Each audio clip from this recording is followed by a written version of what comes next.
नमस्कार दोस्तों। आखिरकार 8 महीने की जेल काटने के बाद में नरेश मीणा की रिहाई हो गई है। हालांकि यह रिहाई नहीं है, जमानत पर वे बाहर आए हैं और रिहाई तब होगी जब समरावता प्रकरण को लेकर जितने भी केस चल रहे हैं, जितनी भी एफआईआर दर्ज की गई है, उन तमाम मामलों में कोर्ट सुनवाई के बाद फैसला सुना देगा। उस फैसले में क्या होगा उसके बाद में नरेश मीणा की रिहाई वास्तविक रूप से होगी। लेकिन 8 महीने का ये जो अनुभव है नरेश मीणा का, पहले भी मैंने बात की थी, यह अनुभव अब ताजिंद की राजनीति करने के लिए नरेश मीणा के काम आने वाला है। और यह अनुभव निश्चित तौर पर काम आएगा क्योंकि इसकी झलक नरेश मीणा के जेल से बाहर आने के साथ ही नजर आ गई है। और जो नरेश मीणा बेहद आक्रामक माना जाता था, बेहद ज्यादा आक्रामकता के साथ राजनीति कर रहा था, अब वह राजनीतिक रूप नरेश मीणा का बदल जाएगा, निश्चित तौर पर बदल जाएगा। लेकिन अगर नहीं बदलेगी कोई चीज तो एक बात नहीं बदलने वाली कि नरेश मीणा ने जो समर्थन लोगों का जुटाया है वह कहीं नहीं बदलने वाला। और इसकी झलक 2-3 बातों से फिर मिली है। हालांकि 13 नवंबर को समरावता का जो प्रकरण हुआ, उससे लेकर पूरे 8 महीने तक एक साधारण से लड़के जिसके पास कोई बहुत बड़ा राजनीतिक बैकग्राउंड नहीं है, जिसके पास राजनीतिक पद नहीं है, जो कभी जनप्रतिनिधि नहीं बना, उसके लिए 8 महीने तक लगातार लोगों का आंदोलन चलना बहुत बड़ी बात है। मैं राजनीतिक रिपोर्टिंग करता हूं, लगभग 27 साल से राजनीतिक रिपोर्टिंग की है, लेकिन मैंने अपने जीवन में बहुत सारे पार्टी के नेताओं को देखा है जो पार्टी के बैनर के साथ में समर्थकों को जुटाते हैं, पद के साथ समर्थकों को जुटाते हैं, जैसे ही उनका पद चला जाता है वे अकेले बैठे मिलते हैं। ऐसे बहुत सारे नेता देखे हैं, लेकिन पहली बार मेरे राजनीतिक जीवन का यह अनुभव है नरेश मीणा के रूप में कि नरेश मीणा ने जो जन समर्थन और जो प्यार पाया है वह बिना पद के, बिना किसी पार्टी के सपोर्ट के और बिना किसी बड़े राजनेता की छत्र छाया में किसी साधारण लड़के को अगर इतना जन समर्थन मिला है तो निश्चित है कि अगर उसे अब सही दिशा मिल गई तो आगे चलकर राजनीति में बहुत बड़ी बात होने वाली है। इसके संकेत मिल गए हैं। आज जब नरेश मीणा टोक कारागृह से रिहा होकर जमानत पर बाहर निकले, निश्चित है कि न्यायालय का आदेश था, न्यायालय का आदेश स्पष्ट था कि किसी प्रकार की भीड़ ना जुटाई जाए, रैली ना की जाए, जलसा नहीं किया जाए, और उसकी पालना नरेश मीणा को करनी है। उसने पहले दिन यह करी भी है, समर्थकों ने भी करी है। लेकिन आम जनता को आप क्या कह सकते हैं? आम जनता टोंक से लेकर समरावता तक, क्योंकि समरावता वह गांव है जिसने नरेश मीणा को पहचान दी और नरेश मीणा ने समरावता को पूरे भारत के राजनीतिक नक्शे पर लाकर रख दिया। ऐसे में नरेश मीणा और समरावता का जो रिश्ता बन चुका है वह एक अलग टाइप का है। और जैसे ही नरेश मीणा उस भारी भीड़ जो माला लिए खड़ी थी, साफे लिए खड़ी थी, दुपट्टा लिए खड़ी थी, सिर्फ हाथ जोड़कर नरेश मीणा निकल जाता है और समरावता पहुंच जाता है। समरावता के साथ जो रिश्ता है वह रिश्ता खुद अपने शब्दों में नरेश मीणा ने बयान किया है। अब नरेश मीणा ने अपना समरावता के साथ रिश्ता तो बता दिया, लेकिन जो बात मैं कह रहा हूं कि नरेश मीणा सोशल मीडिया पर ट्रेंड हो रहा है, यह बहुत साधारण सी बात लगेगी कि अगर आपके पास सोशल मीडिया का सिस्टम है, मैनेजमेंट है, तो आप बहुत जल्द ट्रेंड हो जाएंगे। और नरेश मीणा का जेल से आना और समरावता तक पहुंचना, यह जो 1 से 1.5 घंटे का समय था, उस समय के दौरान 25,000 लोग एक्स के ऊपर नरेश मीणा को वेलकम नरेश मीणा लिखकर ट्रेंड कर देते हैं। यह ट्रेंड है। लेकिन अगर दूसरे शब्दों में कहा जाए तो आने वाली राजनीति का नरेश मीणा ब्रांड बनेगा। अब ब्रांड किस पार्टी का बनेगा? वह क्या भाजपा का ब्रांड बनेगा? वह क्या कांग्रेस का ब्रांड बनेगा? या सिर्फ खुद का ब्रांड बनेगा या किसी तीसरे मोर्चे का ब्रांड बनेगा, देखना और समझना सिर्फ यह है। दरअसल अब जो बात मैं कह रहा था कि नरेश मीणा का 8 महीने में जेल में रहने का जो अनुभव है, अगर उस अनुभव के अनुरूप अब अपना व्यवहार नरेश मीणा ने चेंज कर लिया, जो नजर आया जेल से आने के बाद। क्या नजर आया?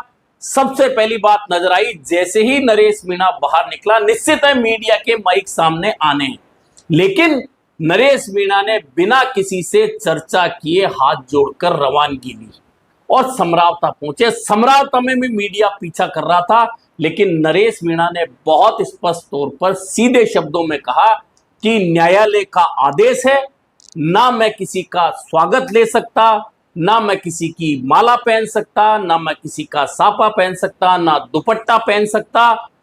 ऐसे में मैं मीडिया से भी बंधा हुआ हूं कि मैं कोई चर्चा नहीं कर सकता, क्योंकि न्यायालय का आदेश है। लेकिन अगर मुझे बोलने का कभी मौका मिलेगा तो मैं सब लोगों को बुलाकर बात करूंगा। यह सबसे बड़ा बदलाव एक आक्रामक युवा के अंदर जो चाहिए होता है लंबी राजनीति के लिए, वह नरेश मीणा में हुआ है। अब चूंकि नरेश मीणा का लंबा राजनीतिक जीवन बाकी है, अब लंबा राजनीतिक जीवन बाकी है तो उसमें अब बहुत सारे नेता श्रेय लेने आएंगे कि मैंने नरेश मीणा की मदद की है। कोई पार्टी मदद लेने आए, कहेगी मैंने मदद की है। कई निजी लोग आएंगे, कई धन्ना सेठ आएंगे। इसके पीछे कारण और कोई नहीं, इसके पीछे कारण यह है जो मैंने बताया कि मेरे राजनीतिक पत्रकारिता के 27-28 साल के दौरान इंडिविजुअली तौर पर किसी भी नेता के लिए, बड़े बड़े नाम जो हैं उनके लिए बिना पार्टी के कभी इतने समर्थक नहीं जुटते जितने नरेश मीणा के लिए लगातार 8 महीने तक जुटे रहे। कभी सोशल मीडिया पर ट्रेंड चला रहे थे, कभी आंदोलन कर रहे थे, कभी मीटिंगें कर रहे थे, कभी प्रेस कॉन्फ्रेंस कर रहे थे, कभी सोशल मीडिया पर वीडियो बनाकर भेज रहे थे, कभी पोस्टर लगा रहे थे।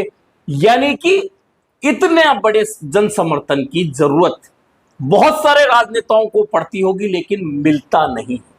लेकिन नरेश मीणा के समर्थकों ने इस बात को साबित किया कि यदि व्यक्ति मजबूती के साथ अपने समर्थकों के लिए लड़ता है, डटता रहता है, तो फिर उसके लिए समर्थक भी उसी ताकत के साथ में डटे रहते हैं। और नरेश मीणा के साथ में यह 8 महीने के दौरान देखने को मिला है।